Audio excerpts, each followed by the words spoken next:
আসসালামু আলাইকুম। জসিন্তা জিনিয়া স্বাগত জানাচ্ছি এনটিভির সন্ধ্যার খবরে।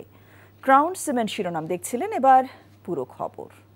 সংশোধিত সরকারি চাকরি অধ্যাদেশ 2025 বাতিল করতে মন্ত্রিপরিষদ সচিবের সাথে আলোচনার আশ্বাসে আগামীকাল একদিনের জন্য বিক্ষোভ কর্মসূচি স্থগিত করেছে সচিবালয় কর্মকর্তা কর্মচারী ঐক্য ফোরাম। বিকেলে সচিবালয়ে 3 সচিবের সাথে বৈঠক শেষে কথা জানান ফোরামের নেতারা। এর আগে কড়া নিরাপত্তার মধ্যেই চতুর্থ দিনের মতো সচিবালয়ের ভেতরে বিক্ষোভ করেন তারা। বেলা 11:30টায় কর্মচারীরা মন্ত্রিপরিষদ বিভাগ ও জনপ্রশাসন মন্ত্রণালয়ের নতুন ভবনের সামনে প্রায় 1.5 ঘণ্টা অবস্থান করেন। পরে বিকেলে ভূমি, গৃহায়ন ও স্থানীয় সরকার 3 সচিবের সাথে বৈঠকে বসেন আন্দোলনকারীরা। বৈঠকে ঊর্ধ্বতন কর্মকর্তাদের সাথে আলোচনার আশ্বাসে বুধবার একদিনের জন্য আন্দোলন স্থগিত করেন সচিবালয় কর্মকর্তা কর্মচারীরা।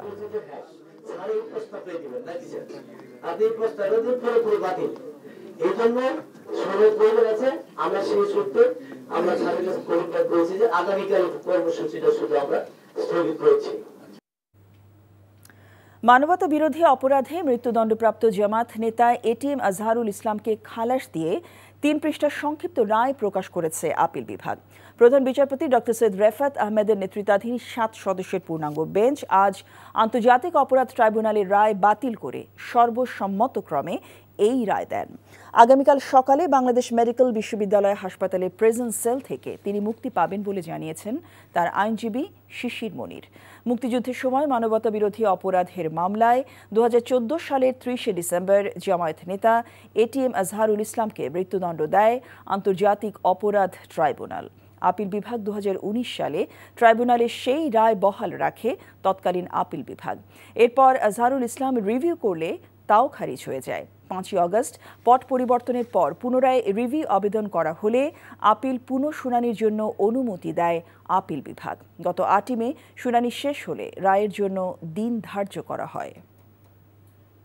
অতীতের আপিল বিভাগ তা সঠিকভাবে বিবেচনা করতে ব্যর্থ হয়েছে।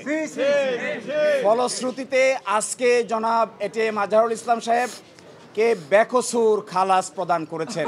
এই রায়ের মাধ্যমে আমরা মনে করি সত্য জয়ী হয়েছে, মিথ্যা পরাজিত হয়েছে। প্রধান উপদেষ্টার সঙ্গে রাজনৈতিক দলের নেতাদের বৈঠকের পরও সরকারের পক্ষ থেকে জাতীয় নির্বাচনে সুস্পষ্ট ঘোষণা না আসায় হতাশা প্রকাশ করেছে বিএনপি। বিকেলে বিএনপির চেয়ারপারসনের গুলশান কার্যালয়ে দলের স্থায়ী কমিটির জরুরি সংবাদ সম্মেলনে এসব কথা বলেন ডক্টর খন্দকার মোশাররফ হোসেন।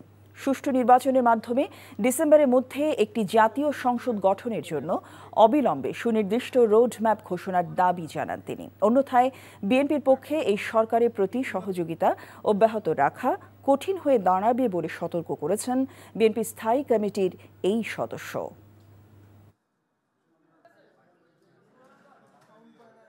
তাই আমরা একটি সুষ্ঠু, অবাধ, নিরপেক্ষ নির্বাচনের মাধ্যমে ডিসেম্বর 2025-এর মধ্যে একটি জাতীয় সংসদ গঠনের জন্য অবিলম্বে সুনির্দিষ্ট রোডম্যাপ ঘোষণার দাবি জানাচ্ছি। এই সর্বোচ্চ জন আকাঙ্ক্ষাকে সর্বোচ্চ অগ্রাধিকার দেওয়া বর্তমান অন্তর্বর্তী সরকারের প্রধানত এজেন্ডা হওয়া উচিত বলে জনগণ মনে করে। এর অন্যথা হলে জনগণের দল হিসাবে বিএনপির পক্ষে এই সরকারের প্রতি সহযোগিতা অব্যাহত রাখা কঠিন হয়ে দাঁড়াবে। বিপদের সময় দেশবাসী ও জুলাই আন্দোলনে আহত ও নিহত পরিবারের পাশে বাংলাদেশ জামায়াত ইসলামী থাকার চেষ্টা থাকলেও পুরোপুরি কর্তব্য পালন করতে না পারার জন্য ক্ষমা চেয়েছেন দলটির আমির ডক্টর শফিকুর রহমান। আমরা চেষ্টা করেছি পুরো সময় জুড়ে দেশবাসীর বিপদে পাশে থাকার। আমরা চেষ্টা করেছি আমাদের গর্বের শহীদ পরিবার, আহত পঙ্গু ভাই বোনদের পাশে থাকার।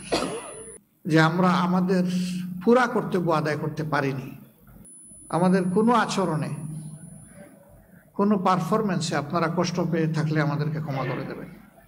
এই সংগঠনের প্রতিটি কর্মী, সহকর্মী কিংবা দলের দ্বারা যে যেখানে ক্ষতিগ্রস্ত হয়েছেন, কষ্ট পেয়েছেন, সবার কাছে কোনো শর্ত নাই, বিনা শর্তে মাপ চাই। আর কিছুক্ষণ পরেই শুরু হতে যাচ্ছে 2025-26 অর্থ বছরের বাজেটকে সামনে রেখে এনটিভি জনপ্রিয় অনুষ্ঠান কেমন বাজেট চায় 16তম আয়োজন। এনটিভি ও এফবিসিসিআই এর যৌথ আয়োজনে অনুষ্ঠানটি রাত 8টায় এনটিভির তেজগাঁও স্টুডিও থেকে সরাসরি সম্প্রচারিত হবে। সেখানে আছেন আমাদের স্টাফ করেসপন্ডেন্ট আরাফাত ইসলাম। আরাফাত, অনুষ্ঠানে অতিথি হিসেবে কারা উপস্থিত থাকছেন এবং শেষ মুহূর্তে প্রস্তুতি কেমন, আপনার কাছে কি তথ্য আছে?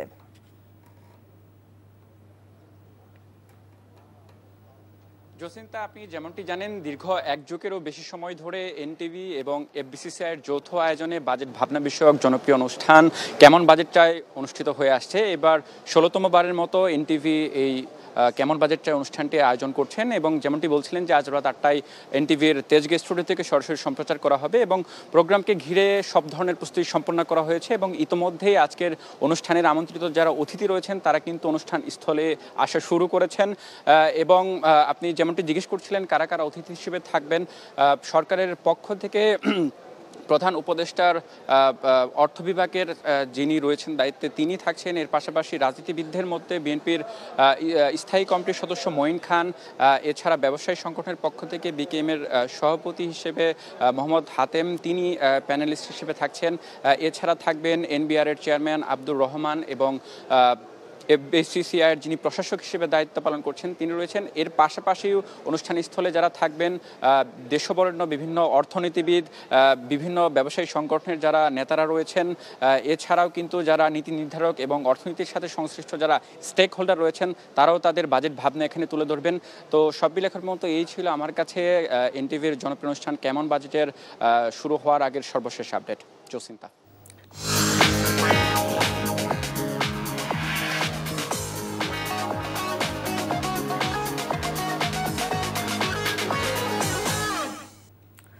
মার্কেন্টাইল ব্যাংক অর্থনীতির খবর। আওয়ামী লীগ শাসনামলে দেশ থেকে প্রায় $20 বিলিয়ন পাচার হয়েছে জানিয়ে Bangladesh bank governor Ahsan H Mansur বলেন, পাচারকৃত অর্থ ফেরত আনতে 5 বছর পর্যন্ত সময় লাগতে পারে। রাজধানী মতিঝিলে বাংলাদেশ ব্যাংক কার্যালয়ে বাংলাদেশ ফিনান্সিয়াল ইন্টেলিজেন্স ইউনিটের বার্ষিক প্রতিবেদন প্রকাশ অনুষ্ঠানে তিনি কথা বলেন। কেন্দ্রীয় ব্যাংক গভর্নর বলেন, পাচারকৃত অর্থ ফেরত আনার প্রক্রিয়া বেশ জটিল এবং সংশ্লিষ্টদের জন্য নতুন অভিজ্ঞতা। তাই আন্তর্জাতিক প্রক্রিয়া মেনে প্রমাণ সংগ্রহ এবং আইনি লড়াইয়ের জন্য প্রস্তুতিতে সময় লাগছে। দুর্নীতির অভিযোগ থাকলেও কোনো বিজনেস অ্যাকাউন্ট এখন পর্যন্ত জব্দ করা হয়নি এবং হবেও না জানিয়ে তিনি বলেন, বাংলাদেশ ব্যাংক চায় না ব্যবসা প্রতিষ্ঠানগুলো কোনোভাবে ক্ষতিগ্রস্ত হোক। কঙ্কার ফ্রিজ প্রেজেন্টস কোরবানি পশুর হাটের খবর। আসন্ন ঈদুল আজহাকে ঘিরে ময়মনসিংহের বিভিন্ন গ্রামে, পাড়া মহল্লায় ছোট ও বড় আকারে কোরবানির পশুর খামার গড়ে উঠেছে। খামারে ব্যস্ত সময় পার করছেন খামারিরা। ঈদ ঘিরে এর মধ্যে বেশ কিছু স্থানে পশুর হাট জমে উঠতে শুরু করেছে। ক্রেতা বিক্রেতা আর পশুর আগমনে সরগরম হাট এলাকা। এদিকে হাটে নিজের খামারে খামারে লালন পালন করার পশু তুলতে চলছে শেষ মুহূর্তে প্রস্তুতি। জেলা প্রাণী সম্পদ অফিস জানিয়েছে, ঈদ ঘিরে জেলায় 2.5 লাখ পশু প্রস্তুত করা হয়েছে আর জেলা জুড়ে চাহিদা রয়েছে প্রায় 2 লাখ পশুর। উদ্বৃত্ত পশু সারা দেশে সরবরাহ করা হবে। নিরাপদ গবাদি পশুর মাংস উৎপাদনে পশু হৃষ্টপুষ্টকরণের ব্যাপারে খামারিদের সহযোগিতা করেছে স্থানীয় কৃষি বিভাগ। খামারি ও পশু ব্যবসায়ীরা ভালো দাম পাবার আশা করছেন।